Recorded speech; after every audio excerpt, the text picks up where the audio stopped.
Just because a man has a suit on and a woman has a dress below her knee with closed-in shoes, stockings, and a doily on her head. Y'all ain't got to say amen.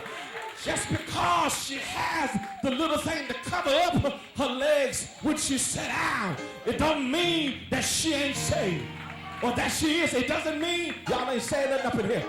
As a matter of fact, it says a whole lot. Oh man, y'all about to make me preach up in here on today. I've discovered even that just because people come in church looking like this, it does not mean that they're unsaved. It does not mean that they are full of the devil. It does not mean that they don't love God. You just don't know what's going on behind the scene. You don't know the struggle financially that is going on behind the scene. They may not have the money that brother and sister say, y'all ain't saying it up in here, but when they put on what they put it on to the glory of God. They're not concerned about bishop and titles and pastors and brothers and sisters and deacons and elders. They just want to be in the presence of the Lord. They got so much hell in their life that they come to an agreement that, God, I just want to be in your presence. I feel like preaching already. I'm getting ahead of myself, but I see people that are coming into the house and they're coming in any kind of way. And I see you sanctimonious people looking down on folk, but you really don't know what's going on behind the scene.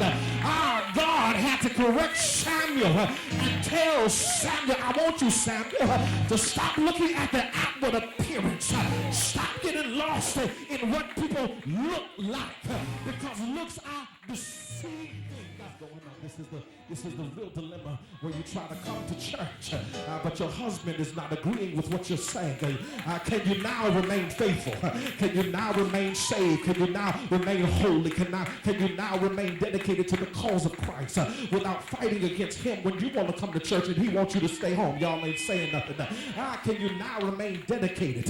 Y'all don't understand what I'm saying, because some of y'all are living this life where one person has the appearance of being saved and the other person don't want to be saved at all. Y'all ain't saying nothing up in here. And you come to church and you try to masquerade like everything is all right when everything really is not all right. He wants one thing from you. Y'all ain't saying nothing, but you don't have the means to give him what he wants. And so you come to church looking for a way out. You come to church looking for an excuse to cut off what God has put together. But you have reason and you have cause and you have purpose for being hooked up with who you've been linked up with. Oh my God, you are yoked together, and you have to pray for the unbeliever. Y'all ain't saying nothing. You have to cover the unbeliever. If you're married to an unsaved person, stop trying to get out of it.